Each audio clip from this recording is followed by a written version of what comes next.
Hello everyone, welcome to our YouTube channel target GNM ANM. আর বেশি দিন বাকি নেই, তোমরা শুধু এমসিকিউ টেস্ট সিরিজ আর মক টেস্ট সিরিজ দাও। শুরু করো, ব্রাশ করো এমসিকিউ দিয়ে, রাতের ব্রাশটা করো মক টেস্ট দিয়ে। রোজ একটা করে মক টেস্ট দাও, বারবার বলছি একটা করে। যত মক টেস্ট দেবে তোমাদের মানে নিজেদের ক্যাপাসিটি বুঝতে পারবে, কতটা নিজেদের স্ট্রেংথ সেটা বুঝতে পারবে, কোথায় ঘামতে সেটা বুঝতে পারবে। তার জন্য তোমাদেরকে আমাদের মক টেস্ট দেওয়ার জন্য আমাদের টেলিগ্রাম চ্যানেলে জয়েন করতে বলছি।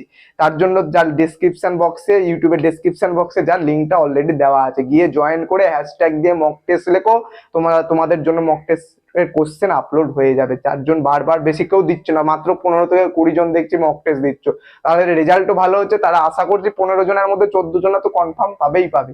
আর আরেকজন আছে, যদি ভালো করে প্র্যাকটিস করে রোজ মক টেস্ট দেয়, তারও কনফার্ম হয়ে যাবে। তাই তোমরাও যদি এবছরের জিএনএম এএনএম নার্সিং ক্র্যাক করতে চাও, গভর্নমেন্ট মেডিকেল কলেজ যদি পেতে চাও, তার জন্য তোমাদের মক টেস্ট দিতে হবে। যার জন্য আমাদের ইউটিউব চ্যানেলের ডেসক্রিপশন বক্সে জয়েন হয়ে যাও, যেখানে টেলিগ্রামের লিঙ্কটা দেওয়া আছে। তার জন্য তোমাদেরকে টেলিগ্রামে অ্যাড হতে হবে। যাই হোক, আমরা আমাদের এমসিকিউ টেক্সট সিরিজ নিচ্ছিলাম, যেখানে অগ্নিপথ সিরিজ চলছিল already. Life science, physical science, logical reasoning, math upload হয়ে গেছে। আজকে আমি আবার তোমাদের জন্য লজিক্যাল রিজনিং 2022-এর শিফট 2 এর কোশ্চেন নিয়ে চলে এসেছি। বলেছি এক্সট্রা কিছু করতে হবে না, 25খানা কোশ্চেন 5টা ইয়ারের। রেগুলার প্র্যাকটিস করো, রোজ 5টা করে প্র্যাকটিস করো, লজিক্যাল রিজনিং উতরে যাবে। খুব সহজ, মানে বাচ্চাদের জিনিস, ক্লাস 7-8 এর ছেলে পেলেদের দিলে ওরাই করে দেবে। আর তোমরা তো বড় হয়ে গেছে, জাস্ট একটু ব্রেনটা লাগাতে হবে, তাহলে লজিক্যাল রিজনিং উতরে যাবে। দেখো, আজকে শুরু করবো 2022-এর শিফট 2। সেই একই ক্যাটাগরির question, find the odd one, কোনটার কি রিলেশনশিপ, ছবির মধ্যে কোনটা আলাদা, কোনটা তোমার রেশিও দিয়ে এটা এই হলে এটা কি হবে, ওইরকম সেম অঙ্ক, সেম প্যাটার্ন। প্রত্যেক বছর 5টা করে একই প্যাটার্নে কোশ্চেন আসছে। দেখো, first question, choose the right one. পাও ইজ টু ডগ, তাহলে হুপ ইজ টু কি হবে? এটা সবাই জানো, সবাই এখন কুকুর ছানার ভিডিও দেখতে থাকো, পোস্ট করতে থাকো। কুকুরের যে পায়ের ছাপ, ডগ মার্ক, সেটাকে বলে পাও। তাহলে হুপটা কি? হুপ মানে হচ্ছে খুর। হুপ মানে কি? হুপের বাংলা হচ্ছে খুর। আচ্ছা, লজিক্যাল রিজনিং কিন্তু বাংলায় থাকবে না, তাই ইংরেজিতেই মনে রাখতে হবে। হুপ মানে হচ্ছে খুর। খুর কার থাকে? ঘোড়ার পায়ে খুর থাকে, ঘোড়ার পায়ে খুর থাকে। যে অপশনে হর্স আছে সেটা রাইট হবে। হুপ তিত হবে না, ক্লাউ হবে না, এলিফ্যান্টও হবে না, তাহলে হুপ কি হবে? হর্স। আচ্ছা, এই প্রত্যেকের কিন্তু তোমাকে মনে রাখতে হবে কোনটা কি। এলিফ্যান্টের পায়ের ছাপকে কি বলে, ক্লাউটা কার ছাপ, তিত মানে দাঁত যায়, এগুলো কিন্তু তোমাদেরকে মনে রাখতে হবে। প্রত্যেক বছর মানে এইরকম কোশ্চেনই আসে। যদি এখানে বলে দেবে তোমার মুন যদি, তোমার কি বলে, মুন যদি কিছু হয় তাহলে আর্থ কি হবে, বা প্ল্যানেট, একটা প্ল্যানেট দিয়ে দেবে, তাহলে আর একটা তোমার স্যাটেলাইট দিয়ে দেবে, তো কোনটা স্যাটেলাইটটার এক্সাম্পল, মানে এরকম জাস্ট কোনটাকে কি বলে, এবার কি আসবে তুমি তার অত কিছু মনে রাখতে পারবে না। তোমাকে জাস্ট প্র্যাকটিস করে বুঝে নিতে হবে, আর পরীক্ষায় চেষ্টা করবে বুঝে বুঝে করার। যদি না পারো ছেড়ে দেবে, ফালতু নেগেটিভ মার্কিং বাড়িয়ে লাভ নেই। তারপর এটা দেখো, find the right option. Carpenter শ, 2022-এর শিফট 1-এ কি এসেছিল? হিউম্যান ক্রাউড, মানে ম্যান আর ক্রাউড। এখানে এসছে কার্পেন্টার শ। কার্পেন্টার মানে কি? কাঠ, যে মানে কাঠের কাজ যারা করে। শ মানে কি? কুঠার। শ মানে কি? কুঠার, মানে ওই, তার মানে আমাকে এমন জিনিস খুঁজতে হবে, মানে কার্পেন্টারের কাজ কি? কুঠার নিয়ে কাজ। গার্ডেন ফ্লাওয়ার হবে না। সোলজার গান, সোলজারের কাজ গান নিয়ে, তাহলে এই অপশনটা হতে পারে। রিভার বোট, রিভারে বোট থাকবে, কিন্তু রিভারে মানেই যে বোট, মানে রিভারের বোট নিয়ে কোনো কাজ নেই। স্কাই রেনবো, আকাশের রেনবো থাকতেও পারে, নাও থাকতে পারে, এটাও হবে না। তাহলে কার্পেন্টারের কাজ ছ নিয়ে, মানে কার্পেন্টার যে, যে কি বলে, আরে যে মারে, মাটি কুপাই, যে কাঠ কুপাই, যে কার্পেন্টার, কাঠের কাজ কুঠার নিয়ে। সোলজারের কাজ গান নিয়ে, সৈনিকের কাজ বন্দুক নিয়ে, তাহলে এই অপশনটা ঠিক হবে। Which of the following does not belong the series. এর আগের বারে এরকম একটা কোশ্চেন এসেছিল যে পঞ্চভুজ ষষ্ঠভুজ দিয়ে যে কোনটা এই সিরিজকে বিলং করছে না। এখানেও এসছে, দেখো, একটা আছে ট্রায়াঙ্গেল, একটা আছে রেক্টাঙ্গেল, একটা সার্কেল, আর একটা ঘনক মানে কিউব। প্রত্যেকটা দেখো সিঙ্গেল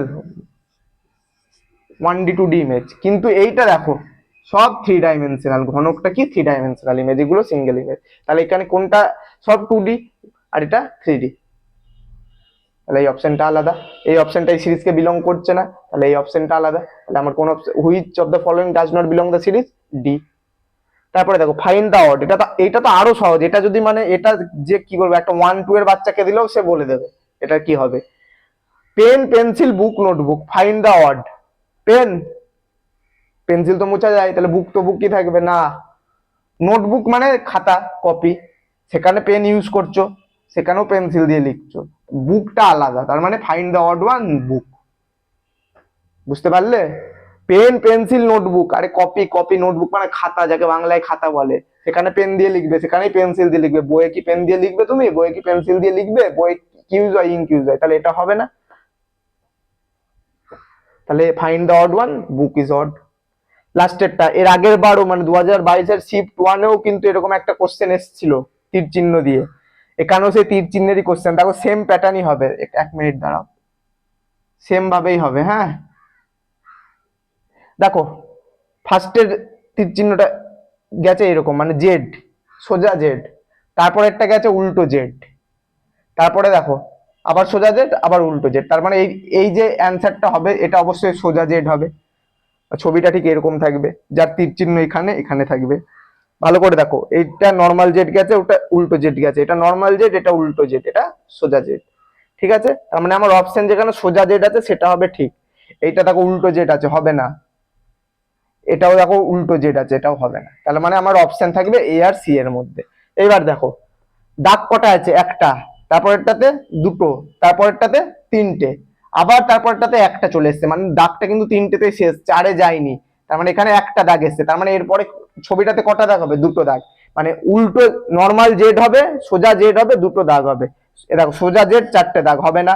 সোজা জেড দুটো দাগ, এটা অ্যান্সার। এটা উল্টো জেড দুটো দাগ, এটা হবে না। তার মানে আমার অপশন কি হলো? সোজা জেড দুটো দাগ। এইরকমই যেগুলো ছবিতে যা যা জিনিস দেওয়া আছে ওগুলো ফলো করতে হবে। তীর চিহ্ন দেওয়া আছে, তীর চিহ্ন ফলো করব। সোজা উল্টো ছবি দেওয়া আছে, ওটা ফলো করব। কটা দাগ দেওয়া আছে সেটা ফলো করব। এর আগের যে 2022-এর শিফট ওয়ানের কোশ্চেনেও তীর চিহ্ন ফলো করা ছিল, ওইরকমই এখানেও সেই তীর চিহ্নের অঙ্ক। মানে এরকম জাস্ট এখানে কিন্তু 2023 থেকে আবার সিরিজ দিতে লেগেছে। 2023-এ আবার ছবি দেয়নি, ওখানে কিন্তু দিয়েছিল 6, 12, 18 নেক্সট ডিজিট কি হবে। তার মানে ফাইন্ড আউট দ্য সিরিজ থেকে একটা কোশ্চেন আসছে, find out the odd one থেকে কোশ্চেন আসছে, find out the belong the series মানে ছবি থেকে একটা কোশ্চেন আসবে, রিলেশনশিপ থেকে একটা কোশ্চেন আসবে, আর রেশিওর মতো একটা কোশ্চেন, এটাকে এটা বলে ওটাকে এটা কি বলে। তাহলে 2022-এর শিফট ওয়ানের আগেই পাঠিয়ে দিয়েছি, 2022-এর শিফট টু অলরেডি করে দিয়েছি, শুধু বাকি থাকলো 2021। তাহলে 2021-এর লজিক্যাল রিজনিং নিয়েও তাড়াতাড়ি চলে আসবে। অলরেডি 3টে ক্লাস আপলোড হয়ে গেছে লজিক্যাল রিজনিং এর। আর তোমাদের জন্য ম্যাথ ক্লাসও এবার থেকে চলে আসবে, রেগুলারলি ম্যাথ থাকবে, রোজ 5টা করে ম্যাথ দেওয়া হবে, রোজ 5টা করে ম্যাথ করানো হবে। ভালো করে ফলো করো, ওগুলোই প্র্যাকটিস করো, আর বেশি করে কিছু করার দরকার নেই। রোজ 5টা করে ম্যাথ মানে পরীক্ষার আগের দিন পর্যন্ত 100টা ম্যাথ, 200 থেকে 300টা জীবন বিজ্ঞানের কোশ্চেন, 200 থেকে 300টা ভৌত বিজ্ঞানের কোশ্চেন, আর ওর মধ্যে থেকেই চলে আসবে। আর এক্সট্রা কিছু করতে হবে না, just MCQ test series, mock test series, MCQ mock test series, mock test series.